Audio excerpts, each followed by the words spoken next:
Hello guys, നമുക്കിന്ന് വെണ്ടക്ക കൊണ്ട് ഒരു ഫ്രൈ ചെയ്ത് നോക്കാം.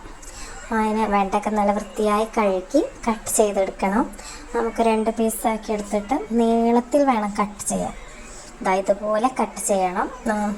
നമുക്ക് കട്ട് ചെയ്യാൻ എളുപ്പമാണ്. 2 പീസാക്കി അത് സെൻറ്ററിൽ ഒന്ന് കട്ട് ചെയ്താൽ മതി.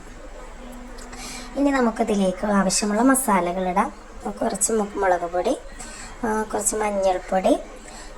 നമുക്ക് മുളക് പൊടിയൊക്കെ നമ്മൾ ആവശ്യത്തിന് വേണം യൂസ് ചെയ്യാൻ, മക്കൾക്കുള്ള എരിവിനനുസരിച്ചൊക്കെ. പിന്നെ ഒരു ഗരം മസാല, കുറച്ച് ഗരം മസാല. പിന്നെ നമുക്കിതിലേക്ക് ഏറ്റവും പ്രധാനപ്പെട്ട സാധനമാണ് കോളിഫ്ലവർ. അത് എന്തായാലും ആവശ്യമാണ്. ആ കോൺഫ്ലവർ നമുക്ക് എന്തായാലും ഇതിലിടണം. അത് ടേസ്റ്റ് കൂട്ടാനും ക്രിസ്പിനെസ് ഉണ്ടാവാനൊക്കെ അത്യാവശ്യമാണ്. പിന്നെ ഉപ്പും നമ്മൾ ആവശ്യത്തിനിട്ട് നല്ലപോലെ മിക്സ് ചെയ്യുക. മിക്സ് ചെയ്ത് ഇതിലേക്ക് കളർ വേണമെങ്കിൽ നമുക്ക് ആഡ് ചെയ്യാം. അത് ഓരോരുത്തരുടെ പേഴ്സണൽ ഇഷ്ടമാണ്. കളർ ആഡ് ചെയ്യുന്നില്ല. അതിന് കുറച്ച് വെള്ളം മിക്സ് ചെയ്തിട്ട് നല്ല പോലെ മിക്സ് ചെയ്ത് വെച്ചിട്ടുണ്ട്.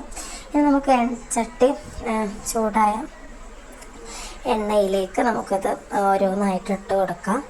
വളരെ ടേസ്റ്റുള്ളൊരു വിഭവം തന്നെയാണത്. നമുക്ക് ഇട്ട് കൊടുത്തത് ഒന്ന് ഫ്രൈ ആയതിന് ശേഷം മറിച്ചിട്ട് നല്ലപോലെ ഫ്രൈ ചെയ്തെടുക്കാം. ഫ്രൈ ചെയ്തെടുത്തിട്ട് കുട്ടികൾക്ക് കൊടുത്തു നോക്കൂ. എല്ലാവർക്കും നല്ല ഇഷ്ടമാകും. വെജിറ്റബിളൊക്കെ കഴിക്കാത്ത മക്കൾക്ക് നമുക്കത് കൊടുത്ത് ശീലമാക്കാം. എൻ്റെ മോനൊന്നും ഇത് കഴിക്കാറില്ല. വെജിറ്റബിൾ ഒന്നും കഴിക്കാത്ത കുട്ടിയാണ്, പക്ഷെ ഇങ്ങനെ ചെയ്തു കൊടുത്താൽ അവൻ കഴിക്കാറുണ്ട്. ഈ ഫ്രൈ എല്ലാവർക്കും ഇഷ്ടപ്പെട്ടെന്ന് കരുതുന്നു. എൻ്റെ ചാനൽ ആദ്യമായിട്ട് കാണുന്നവരാണെങ്കിൽ ഒന്ന് സപ്പോർട്ട് ചെയ്യണേ, സബ്സ്ക്രൈബ് ചെയ്യണം.